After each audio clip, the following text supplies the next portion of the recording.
Idaho, who's going to be Division I AA next year. UConn. Why doesn't UAlbany just ask to get beat the crap out of by one of these teams? They tried. It doesn't seem like they're going to have to try very much harder if this is the way they're aiming.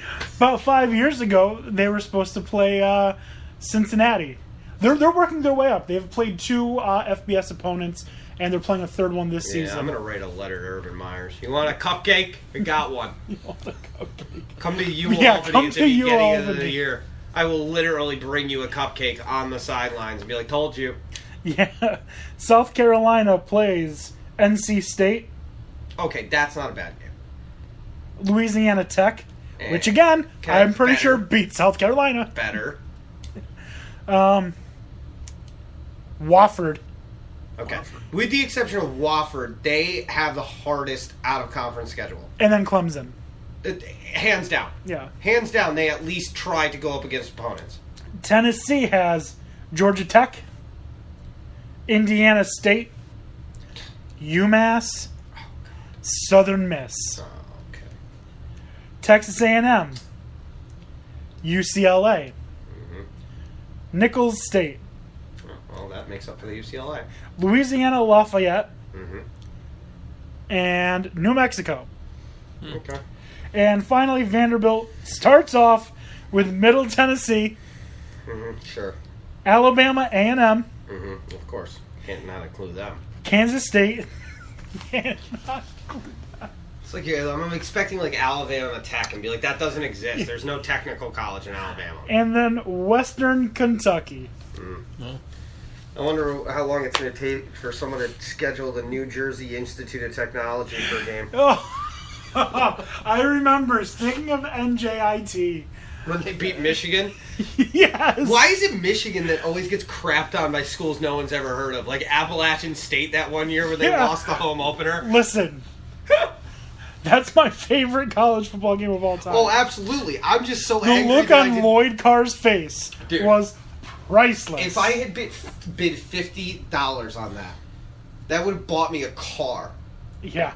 Okay, the odds in that in Vegas were like it was like 3 warnings. Like, are you sure? Like, are you really sure? You didn't mean Michigan? Question mark. Yeah. Like there were people who were like, do we need you to get do we need a suicide counselor? Are you okay? Yeah. Are you under duress? Is someone making you put this bet in? Do you owe someone money? Are you unemployed? Yeah. And it was crazy. Are you sure this check's not going to bounce?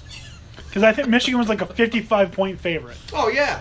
Yeah. Not to mention you're going to have 55-point spread. You bet them to win outright? Forget it. That's like hitting the Mega Millions. I mean, not what it was last week, but like the 14 you get now. Yeah. But the biggest problem I have with the SEC is the cupcake schedule. Yes, I agree with you. You and I have had this conversation for more than a year, and we will continue to have it until it finally gets acknowledged that the SEC is only so great because their records are not a reflection of the talent they play. Only in their conference is it a reflection. And only to that degree in a certain sense, because look at the drop-off we have in teams. There's 2 teams from each side that hover around the middle. And then there's the good on each, and then there's the bad. That's just what it is. Is that the picture? Let me see. He's showing me a picture. Yeah, that's pretty close. Yeah. That was Lloyd Carr's face, yeah. That was the face of a man who realized he's about to be fired. And then they lost to Oregon the week after. If you lost to Appalachian State, you should just lose, period. Your season should be over. Forfeit. I think it was Hawaii, actually, that beat them. I'm going to look that up. Because that is important. Because next week, we're just going to talk crap about Michigan all week. Mm-hmm. Because I already have them as going 0-8 in conference. I don't. I haven't actually done any of that information. No. But I mean, in my head, that's what I'm hoping for. So I'm actually hoping my friend Nate's listening. You want to know why? Because Michigan sucks. Hate you, Nate. Just as much as Tom Brady and anybody else who went to Michigan. Derek Jeter's okay. He gets a pass. Wait, he went to Michigan? Guy.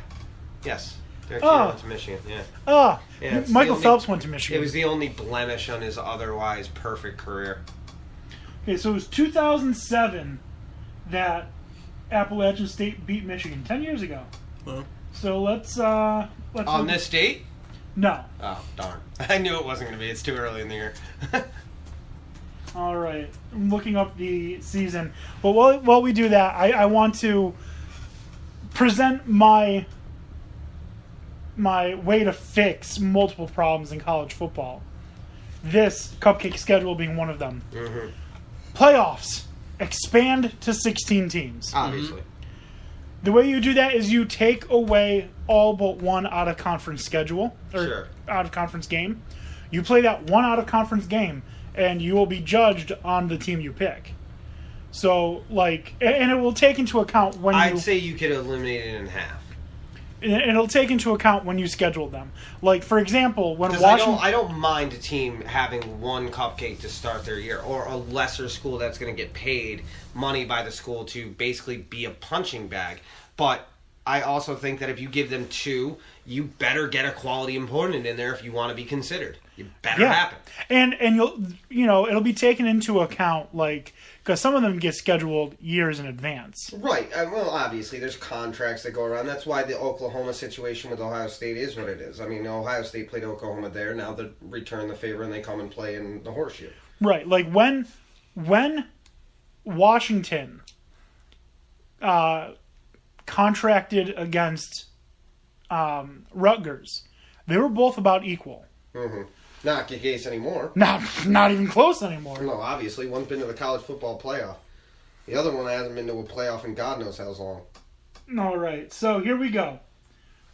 The Michigan 2007 schedule.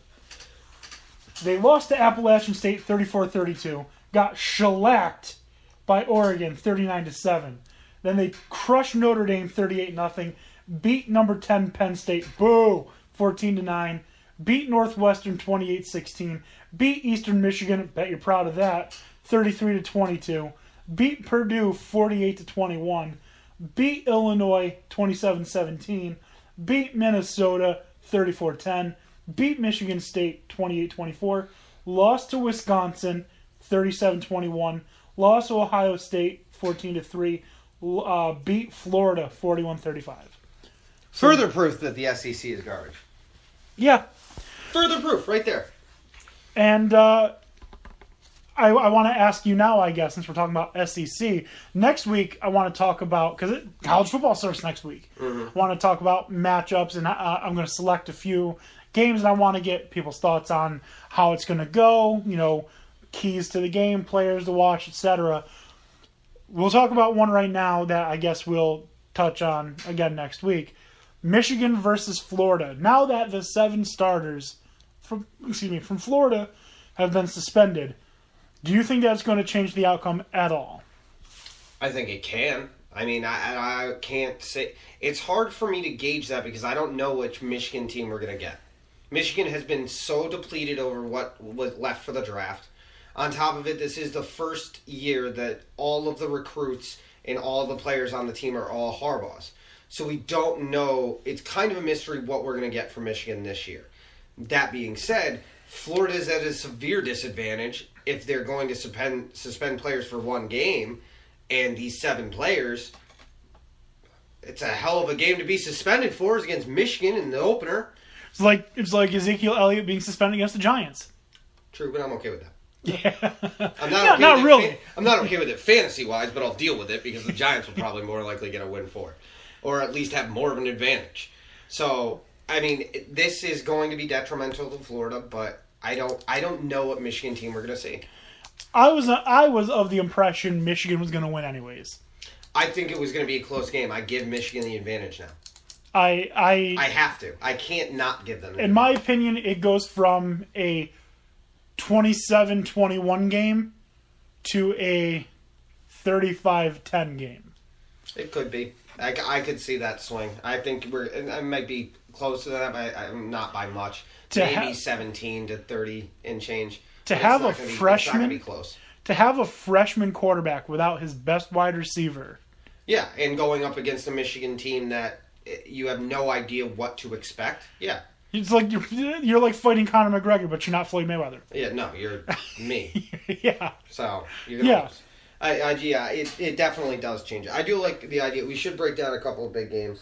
And we definitely In will. The first couple of weeks, at the very least. Because 9 days. Yes. There's and football. we get to finally talk about Big Ten. So yes. So next week is going to be all football. We're going to talk about the games that we want to see, the games that I'll handpick 7 or so games, and we'll break them down. Okay. And we'll make our picks, and we'll do that every week. We will make, I'll present games, and we'll keep score.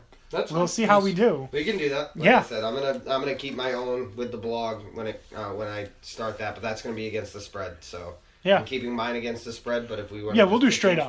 We can just pick games. I'm all for it. All right. I might even be something we might even consider. We could even tally that done through Yahoo. They do have a college football pick'em. I don't think you don't have to do it against the spread. Oh, you can perfect. change it to just straight up pick'em. Perfect. I'll look into that though. So before we get into the This Week in Sports History, just a couple things to remember.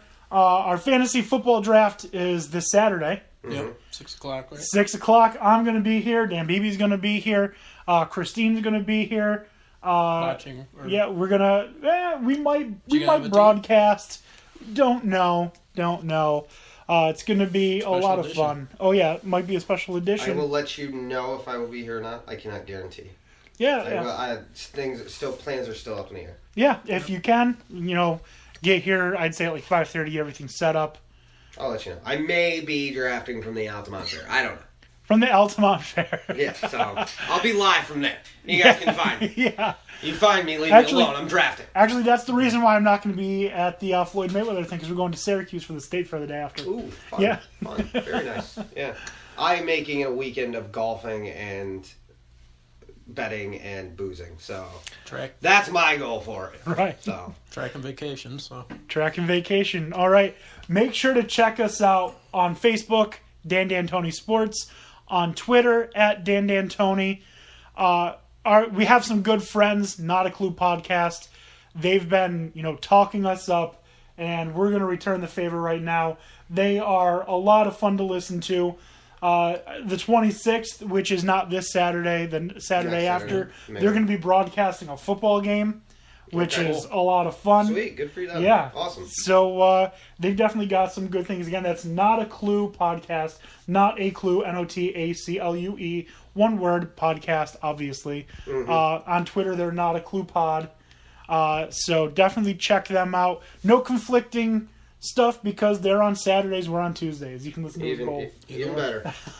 All right, so we got a This Week in Sports History. We're going back to baseball for this one. All right. On this day... Shocking, considering it's August. Right. Yeah. There's nothing else. Yeah, go ahead. On this day, August 15th, 1990, which is 1 year before my sister was born, by the way. Oh, Fun fact. Mark McGwire became the first person to hit 30 home runs in each of his first 4 seasons. Mm-hmm. Wow. Playing for the Cardinals. Holy cow. And then later it was steroids. Yeah. And then later it was steroids. So, exactly. And that's why you're not in the Hall of Fame. Him up here, down there. Yeah. Exactly. All right. So that's going to do it for tonight's edition of Dan D'Antoni Sports. Had a lot of fun. This is going to be the first time that we beat the 2-hour mark exactly. So that's pretty exciting. You know what? We'll take it as a win. Take it as a win.